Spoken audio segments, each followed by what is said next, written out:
Hi guys, this is Dr. Sadasivam once again with you. And in today's video, we will be talking about key events during the fourth week of April. We will be talking about General Pandey's appointment as the Chief of Army Staff. We will talk about Ukrainian war and its fallout on India. Then we will talk about India's economic situation as on the fourth week of April. We will talking about Russian oil and how India is eyeing much bigger discounts. We will talk about Jio, Airtel, Vodafone and savings on spectrum charges. Trade deficit is something we will talk about. Outflow of capital from India. We will talk about WPI inflation, which is wholesale price index, which is at a 4-month high, and the need for having more stronger economic partnership with Europe. Now, Lieutenant General Pandey will be taking over as the Chief of Army Staff, and he will take over from General Navarane on the 30th of April this month. Now, the country's next CDS is yet to be announced. Remember, CDS is Chief of Defense Staff, and we are all aware of General Bipin Rawatji's tragedy. The next CDS is yet to be announced, and CDS, just for information, they can serve till 65 years, whereas the Chief of Army, Navy and Air Force can only serve till 62 years or 3 years, whichever is earlier. Now, we are all aware that there is a period of long confrontation with China. So, Lieutenant General Pandey has got lots and lots of challenges being the Chief of Army. That is one thing, confrontation with China, then confrontation with Pakistan, and then there is a need to slash non-operational flab in the army. In fact, Army has a skewed ratio of 84% to 16% in terms of revenue expenditure to capital expenditure.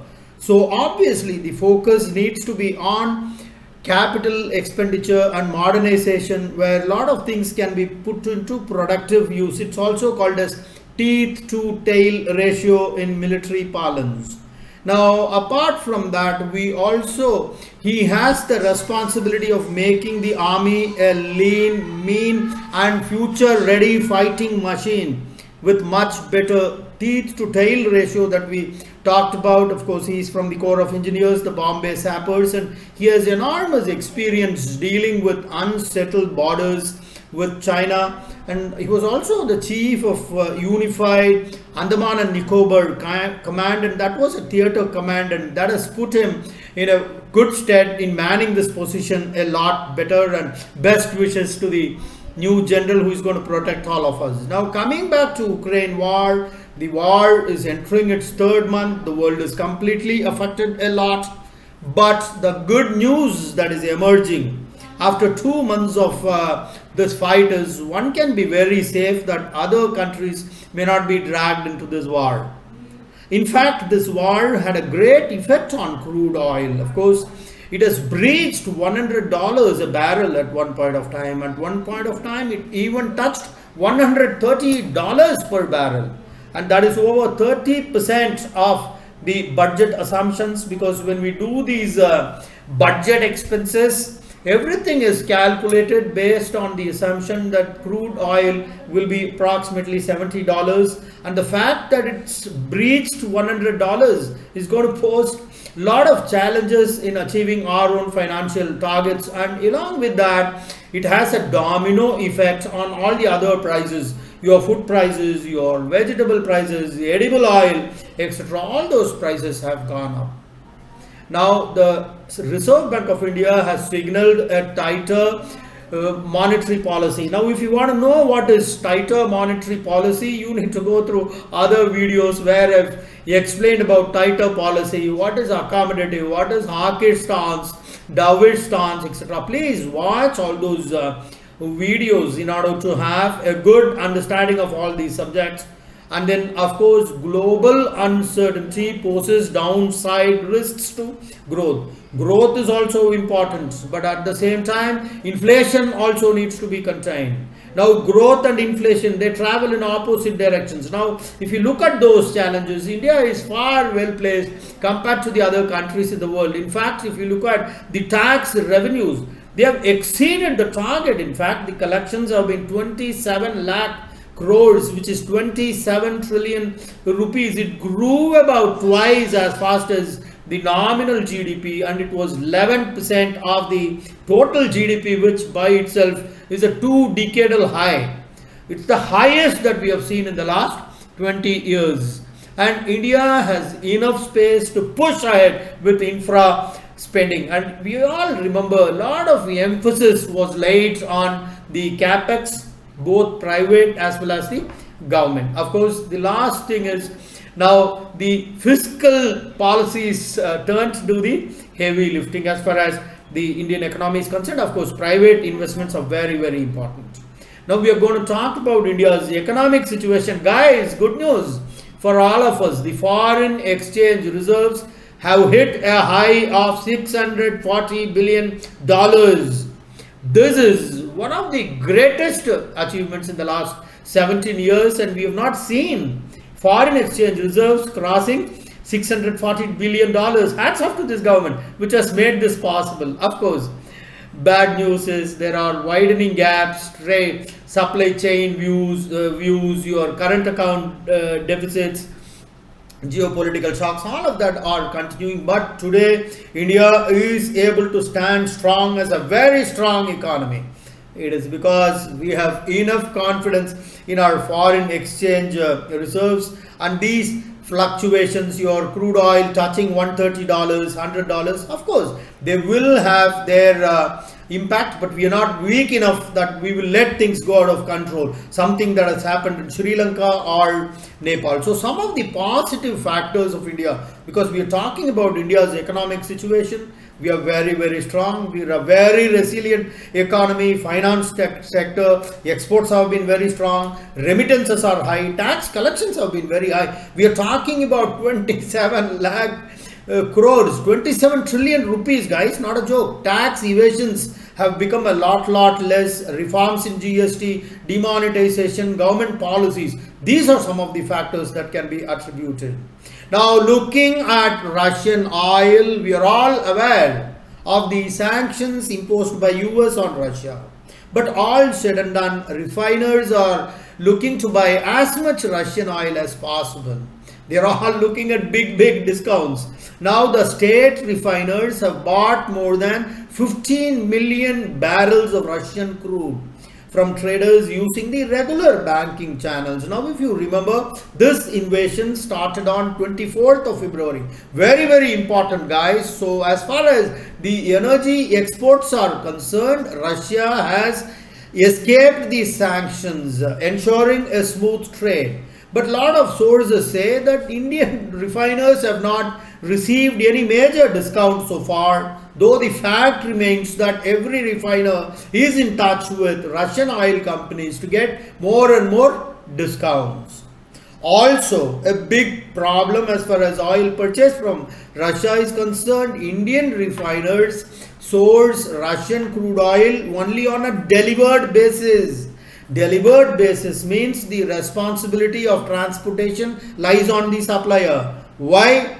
Because it's being done to avoid freight and insurance risks, which is a recent phenomenon because ships do not want to venture into war zones. Therefore, insurers have started charging premiums. Of course they will, guys.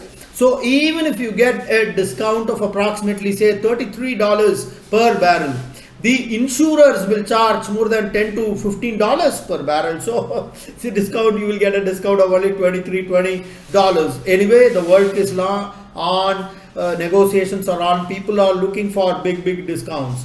Now, petrodollars are getting affected. It's a very important topic as far as competitive exams are concerned. I will be putting up a separate video on petrodollars. Please go through that. Now we are going to talk about Jio, Airtel and Vodafone India. Huge savings in spectrum charges. These three companies will have a combined savings of more than 4,000 crores of spectrum usage charges. It's called as SUGs, because most of these companies are going to apply for 28 gigahertz, where we don't want to get into those technical things, but just understand that there's something called as a SUG, which is called as spectrum usage charges. So this particular wave, that is 27 gigahertz, will not attract any spectrum usage charges. Now we're going to talk about trade deficits and outflow of capital from India. Very, very important questions we have already discussed. India's foreign exchange reserves have already crossed $640 billion. It is close to a high, but the trade deficits are widening. That is because there has been a disruptive spillover because of this geopolitical disturbances happening. So surge in commodity prices, tightening financial conditions, inflation, etc., etc. Over and above that, if you look at the foreign portfolio investors, they have been net sellers in the domestic equity market in the month of March 2022. And that's for the 6th consecutive month, guys. I can only give you don't think I can give you only positive. There are news of concerns which I am giving. FPI means foreign portfolio investors. That's foreign money coming into India to buy Indian equities, and they have become net sellers. If you remember, in October, the Nifty had touched an all-time high of 18,700. Nifty I'm talking about. But right from October onwards till now, they have remained net sellers for the 6th continuous month. That's a matter of great concerns, guys. Trade deficits, current account deficits are widening, all because of increase in crude oil prices coupled with FPI outflows.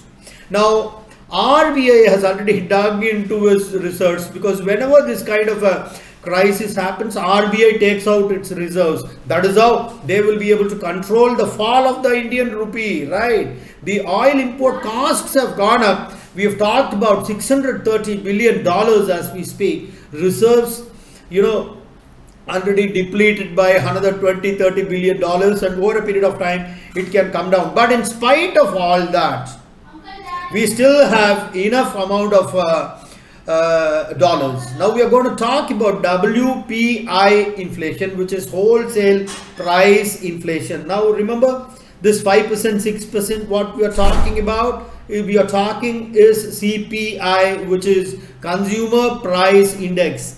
But if you look at the wholesale price index, it is on the verge of crossing 14-15%, guys. WPI. Because if you remember, WPI was only 8% in March 2021. What are the primary reasons? Rising prices of your crude, mineral oils, basic metals, and disruptions in the global supply chain because of this Russia-Ukraine war, right? So we have seen this crisis kind of a situation. Now, of course, almost we have covered all the news, and this particular thing is very, very important. The first repo hike may be postponed to June 2022.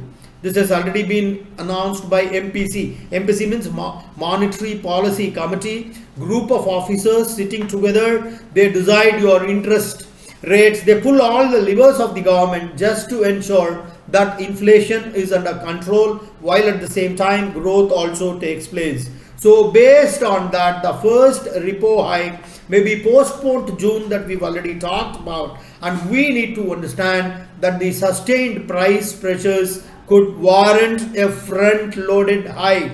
Guys, you want to know these terms, I'll be putting up another video which you can see. Some fiscal measures have been taken, and summer is also going to add its own views. Power cuts, edible oil is under a matter of concern, coal is a matter of concern. Okay guys, that is all for today, and this is Dr. Sadasivam signing off till we meet again. Bye bye. Jai Hind.